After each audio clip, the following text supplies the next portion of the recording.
long-awaited part 2 is finally here, and I think this might just be my favorite video yet, just because we have been talking for so long about how to take this roof off, and it just really seemed like such a daunting task with how big it is, and we just really didn't know what we were doing. So to finally be here is just such a good feeling. So we first started off by taking off the rest of the shingles. That was Aaron and Talon's job, and then while they did that, my dad started cutting the gable and pushing it over just on the one side.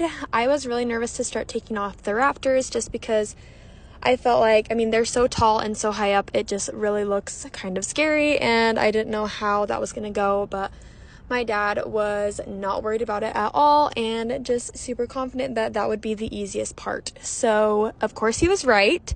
But he first just started cutting pieces of the gable and pushing it over, and then we just kind of went piece by piece, taking off the ceiling boards and then also taking off one rafter at a time. Our Sawzall really came in handy. We actually went through 2 of them. I had to run to Home Depot and get a new one because our first one didn't last the whole way.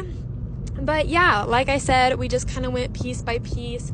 My dad and Aaron really didn't stop working for even 1 second this entire day. Me and my little brother were there to help and clean up the pieces, but yeah, they went so hard today and just really worked for 6 hours straight. But once we finally got to this part, we were just taking off the rafters piece by piece, and it really was pretty easy. The rafters wanted to come down so badly, so we would just cut them with the Sawzall and they would fall right down with just a little bit of a twist.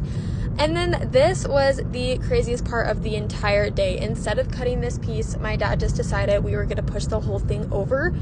And again, the whole point of us taking it apart piece by piece was to not damage the cinder block. So we were all a little bit nervous that we were going to damage the cinder block, but he did it successfully, and with more than a couple big pushes, the entire thing fell straight over, and it was a miracle that none of the cinder block or exterior wall was damaged, even in the slightest.